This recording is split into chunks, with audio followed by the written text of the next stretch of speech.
उन्होंने अपने प्राण न्यौछावर किए, छातियों पे गोलियां खाई इस देश की अखंडता और समृद्धता को एक रखने के लिए। ये कांग्रेस का राष्ट्रवाद है। कांग्रेस का राष्ट्रवाद भारत को जोड़ने का है, भाजपा का राष्ट्रवाद समाज को तोड़ने का है। कांग्रेस का राष्ट्रवाद भारत की अनेकता को एकता में मिलाने का है और भाजपा का राष्ट्रवाद अनेकता को खत्म करने का है।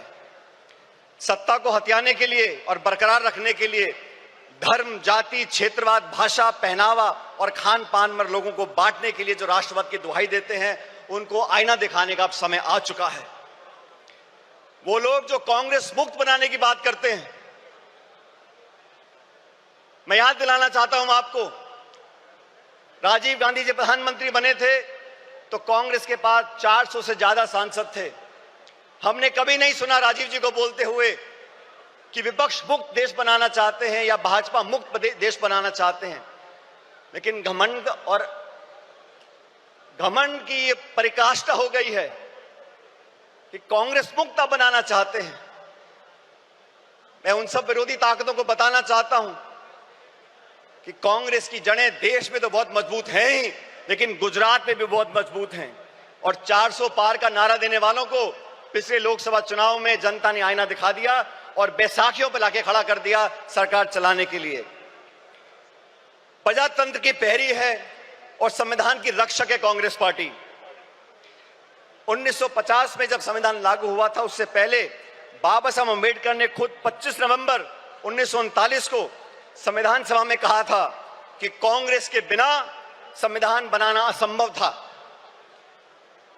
पिछले 75 सालों में कई सरकारें देश में आई, कांग्रेस की और गैर कांग्रेस की, लेकिन हर सरकार ने मूलतः संवैधानिक संस्थाओं को पोषित करने का काम किया, सामाजिक संस्थाओं को संरक्षण देने का काम किया। लेकिन दुर्भाग्य से पिछले 10 साल से जो सरकार दिल्ली में बैठी है, उन्होंने जानबूझकर नीतिगत तरीके से सभी संवैधानिक संस्थाओं को जानबूझकर खोखला करने का काम किया है, उनकी पारदर्शिता को समाप्त करने का काम किया है। और ये आज की बात नहीं है। फरवरी 2000 में भाजपा की सरकार ने संविधान की समीक्षा के लिए एक आयोग बनाया और साजिशपूर्ण तरीके से खिलवाड़ करने की कोशिश करी, लेकिन राष्ट्रव्यापी विरोध किया कांग्रेस ने, पूरे देश के लोगों ने उनको अपने हाथ पीछे खींचने पड़े। और 2024 के लोकसभा चुनाव से पहले भाजपा नेताओं ने खूब कहा 400 पार करा दो, और भाजपा के सांसदीय उम्मीदवारों ने कई बार नारा देकर अपनी दुर्भावना को प्रकट किया कि कैसे वे संविधान के खिलवाड़ करना चाहते हैं।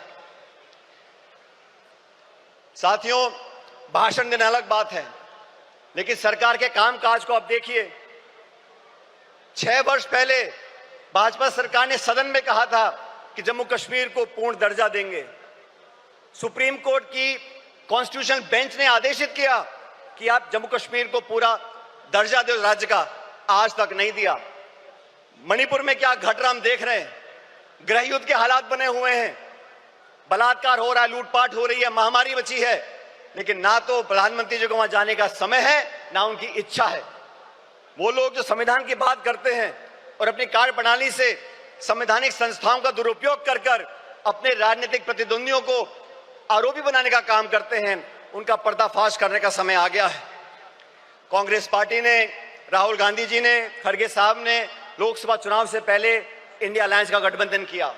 देश के सामने जो चुनौतियां थी उसका सामना करने के लिए समान दृष्टिकोण रखने वाले दलों को साथ लेकर आए थे, और भविष्य में भी भाजपा सरकार को चुनौती देने के लिए संसद के अंदर और संसद के बाहर समय पड़ने पर तमाम हमारे इंडिया अलायंस के गठबंधन के साथियों के साथ हम चर्चा कर आगे बढ़ने का काम करेंगे।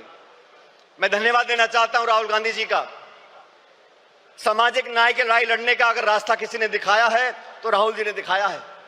1951 में जब सुप्रीम कोर्ट ने देश में आरक्षण को खत्म कर दिया था, तो पंडित नेहरू जी की कांग्रेस सरकार थी जब वो अध्यादेश लेकर आए और संविधान में हमेशा के लिए आरक्षण का रास्ता परस्त कर दिया था। वो राजीव जी ने, इंदिरा जी ने उस रास्ते को अपनाया, और मुझे खुशी है कि आज खड़गे साहब और राहुल जी ने ये बीड़ा उठाया है कि सामाजिक न्याय दिलाने की जिम्मेदारी अपने कंधों पर ली है।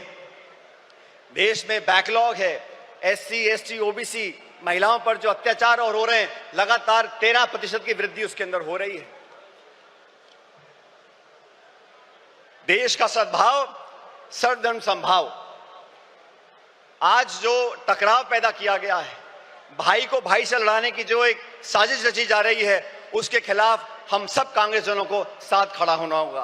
बिना संकोच के हमें कहना होगा, जैसा सरदार पटेल ने 1948 में जयपुर के अधिवेशन में कहा था कि कांग्रेस और कांग्रेस की सरकारें इस बात के लिए प्रतिबद्ध हैं कि भारत एक सच्चा धर्मनिरपेक्ष राज्य हो।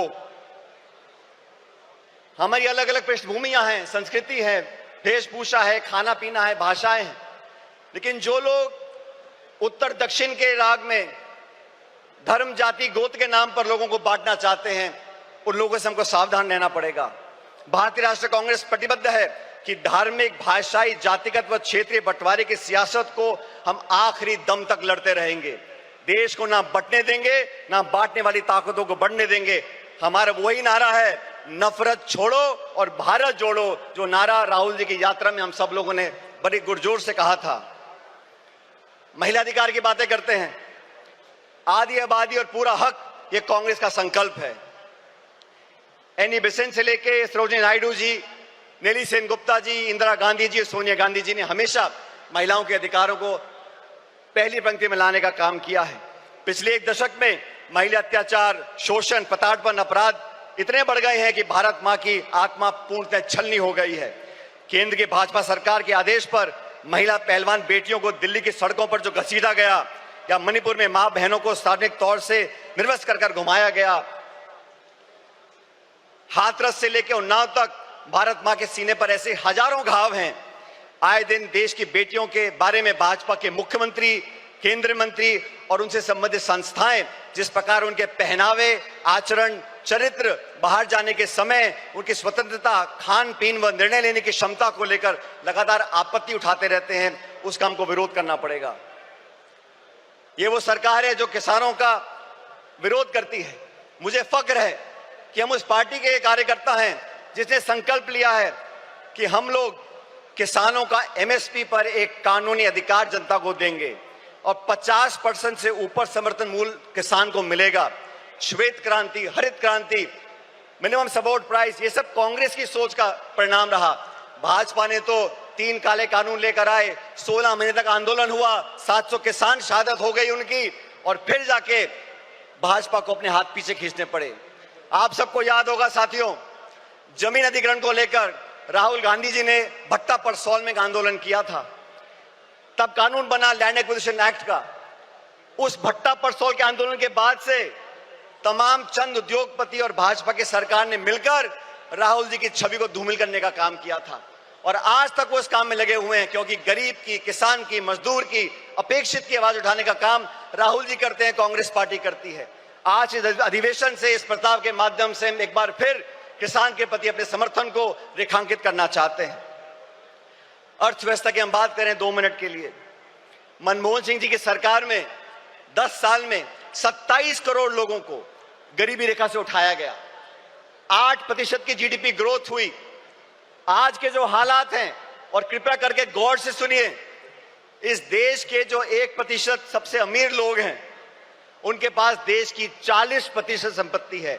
1% अमीर लोगों के पास 40% संपत्ति है, और जो निचले 50% लोग हैं, उनके पास मात्र 6.5% संपत्ति इस देश की है। हम लोग आज अधिवेशन मौजूद हैं, ये संकल्प लेके यहां से जाना पड़ेगा। कर्नाटका में हम लोगों ने संकल्प लिया कि 2025 संगठन का वर्ष होगा। साथियों, मैं चाहता हूं इस अधिवेशन की महक पूरे देश के हर गांव, हर ढाणी, हर कस्बे तक पहुंचे। जिस इच्छा शक्ति के साथ हम संघर्ष कर रहे हैं, जिस मजबूती से राहुल गांधी जी, मोदी जी और पूरी सरकार को चुनौती दे रहे हैं, उनके साथ कंधे से कंधा मिलाकर हम लोगों को राजनीतिक विजय प्राप्त करनी पड़ेगी। और राजनीतिक विजय प्राप्त करने के लिए संगठन को मजबूत करना बहुत जरूरी है। न्याय का संकल्प, संघर्ष का पथ। आज साथियों, हम एकजुट हो जाएं, पूरी दृढ़ इच्छा शक्ति के साथ न्याय का संकल्प करें, संघर्ष के पथ पर आगे बढ़ें। और आज इस बेहद कठिन दौर से हम गुजर रहे हैं, लेकिन हम सभी साथी कार्यकर्ता मजबूती से कांग्रेस की अपनी असीम संगठनात्मक क्षमता, दक्षता, कार्यकुशलता के आधार पर अधिक से अधिक विस्तार करें, और भारतवासियों के लिए न्याय के संघर्ष का संकल्प सरकार हम साकार करेंगे। ये संघर्ष रंग लाएगा और विजय दिलाएगा। मैं अंत में दिनकर साहब की कुछ पंक्तियों को परिभाषित कर कर आपके बीच रखना चाहता हूं। चले संघर्ष आठों याम तुमसे, चले संघर्ष आठों याम तुमसे, करेंगे अंत तक संग्राम तुमसे। हमारे न्याय की संकल्पना साकार होगी, कांग्रेस की फिर जय जयकार होगी।